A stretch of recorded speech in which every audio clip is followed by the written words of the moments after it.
Okay, hey guys, I'm just gonna go ahead and start like we normally start. Looking at the matchups and what we can identify what may happen in the game. First, I want to let you know in top lane you have a Teemo versus the Garen. Garen is hard countered by Teemo, so typically you might want to right off that lane.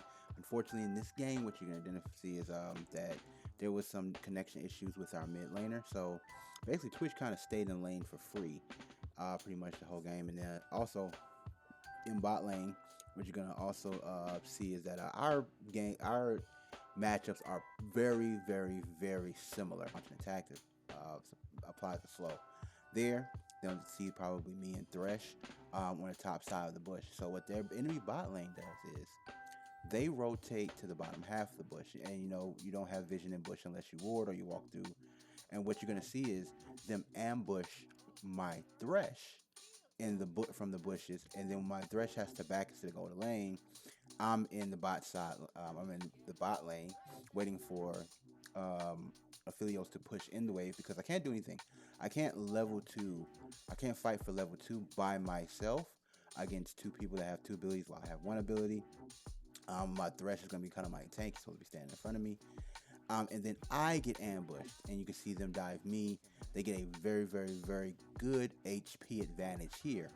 And this is just knowing how to play the bush. So they did this very, very, very, very well. If you are under your own tower and you're playing capture champs, you are at an advantage, right? And this team made one mistake early. Now, here, what you're going to see is that Nihilus ends up taking a tower shot, and that's when he's at a HP range where I can actually dive him.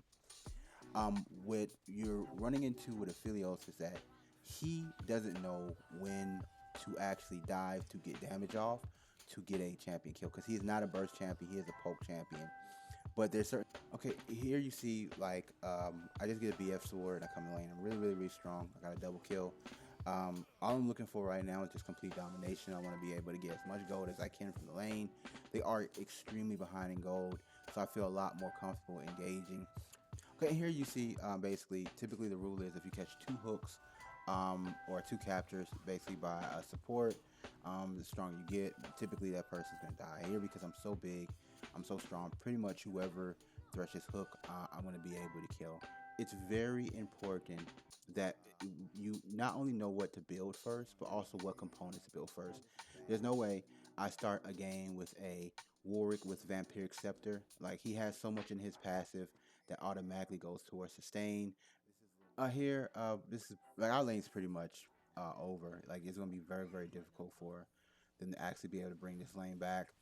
You catch Aphelios gets caught by Warwick. Now this is not even in the lane yet.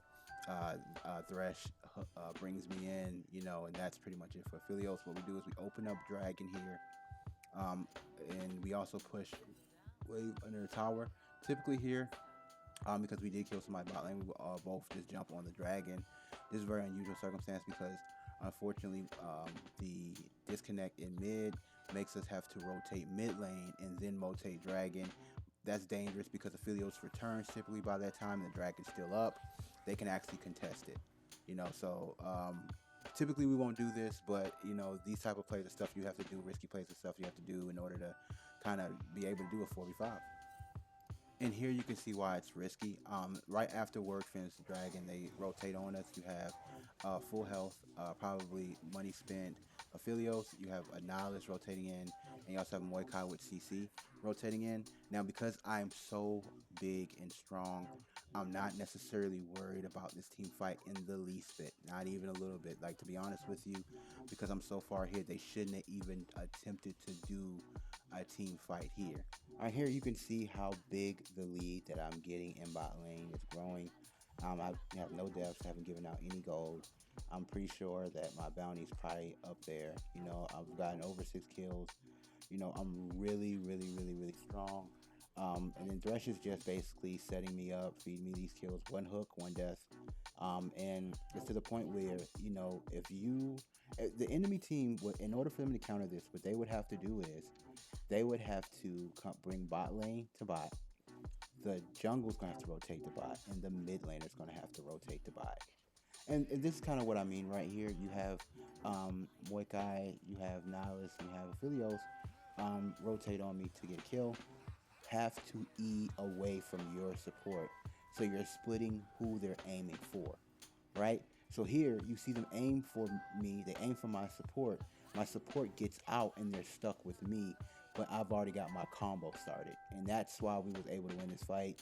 You just gotta have that EQ, that IQ to E on someone to get away from your support, so at least they're splitting damage versus them being able to hit you with AoEs. They have to aim at somebody. We get ganked by 3 people, and I do die this time, even though all 3 of them do die. But they completely abandon fighting Thresh. You see them put all their damage on me because they realize what I've been doing to their bot lane. Okay, and this is also something that's very, very, very important. Like I said, we do have that advantage in bot side. Here, I'm typing and I'm notifying the jungle what I want to do. I want to go ahead and start the bot side objectives. When you free up that first tower, you get so much vision in the bot lane. All you really have to do at this point is board their bottom side jungle, and it's going to help you determine where they're at in bottom side. If you want to go ahead and pick them off, start team fight, ambush, or if you just want to get bot side objectives. When you are dominating dragon, you should not be giving. When you dominate bot lane, you should not be giving any dragon objectives. Okay. All right. Here at this point, what I'm looking to do is I'm looking to rotate mid lane. Now I do see that the Rift Herald is up. Now y'all can't see my map, but I do see the Rift Heralds are going to be up in 10 seconds. I want to start playing for mid. So at this point, I'm going to start sending Arcashan to bot lane so I can 1v1 a Twitch and I can fight for both top and bot side objectives. I'm going to just reach out to Thresh at this point. I'm going to tell Thresh to hover me, and that's just going to make it very, very, very difficult for enemy team to be able to do anything. They picked up one and they pretty much just forfeit at this point. And here you can see the stats and what we were able to accomplish with mainly a 5v4. And this is how you play those 5v4 matchups.